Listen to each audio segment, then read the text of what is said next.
જાહેરમાં પાપો થાય ને તો રાજા દ્વારા દંડ મળે.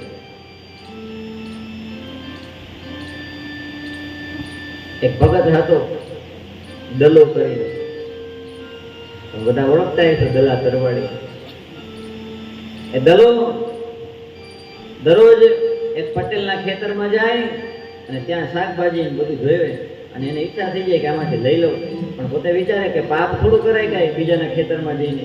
એટલે દલો શું કરે તો કે પટેલના ખેતરની અંદર જે કૂવો હોય ને એ વાવમાં પેલા મોઢું નાખે ને પછી એમાં જોર જોરથી બોલે, વાડી રે વાડી રીંગણા લઈ લો 2-4.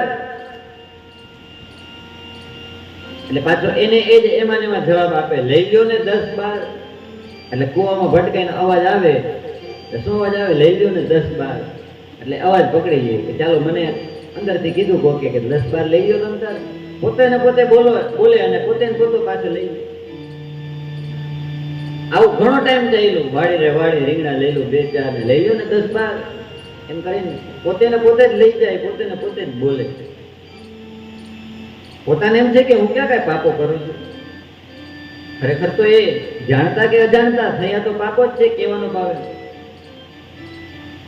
એક દિવસ પેલા પટેલને ખબર પડી કે આવી રીતના દલો આવે છે, મારા ખેતરમાંથી બધું લઈ જાય.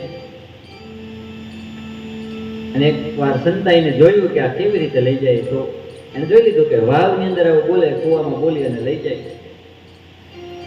અને બીજી વખત આવ્યો ને એટલે તરત જ પટેલે દલાને પકડી લીધો અને ટાંગા પકડી અને ઊંધો કૂવામાં રાખ્યો,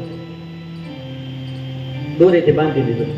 દોરી પકડી લીધી અને પછી પટેલ ત્યાં કૂવામાં બોલે, વાડી રે વાડી ડૂબકી ખવડાવું 2-4. અને પછી પોતે ને પોતે બોલે, ખવડાવો ને 10-12. એમાં શું ત્યાં મોટી વાત? તરત 10-12 ડૂબકી ખવડાવે. પાછું બોલે, વાડી રે વાડી ડૂબકી ખવડાવું 2-4 વાર.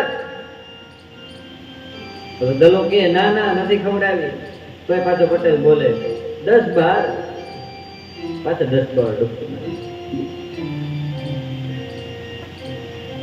પાપ થયું એને દંડ પણ ત્યારે જ મળી ગયો. જોવું એટલે આ આખી વ્યવસ્થા છે. એવું જરૂરી નથી કે આપણને ઉપર જઈને જ બધાની સજા મળશે. અમુક અમુક પાપો આપણા એ પ્રકારે થયા હોય તો અહીંયા સજા આપણને મળે. અજાણતા પાપો થયા હોય, સારા વ્યક્તિ છીએ આપણે, સજ્જન છીએ, પણ અજાણ્યા પાપો થયા હોય ને તો ગુરુ દ્વારા આપણું પ્રાયશ્ચિત થઈ જાય. જાહેરમાં પાપો થયા હોય તો રાજા દંડ દઈ દે.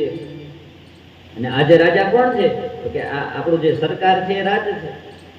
જાહેરમાં દંડ થયા હોય ને બધા આપણે જોતા હોય ન્યૂઝપેપરની અંદર ને બધાને સજા મળે, એનું પ્રાયશ્ચિત થઈ જાય પછી. અને પણ ગુપ્ત રીતે જે કોઈ પાપો કરે ને એનું પ્રાયશ્ચિત અહીંયા ન થઈ શકે. એટલા માટે એને નરકની અંદર એ બધી સજાઓ પ્રાપ્ત થાય છે.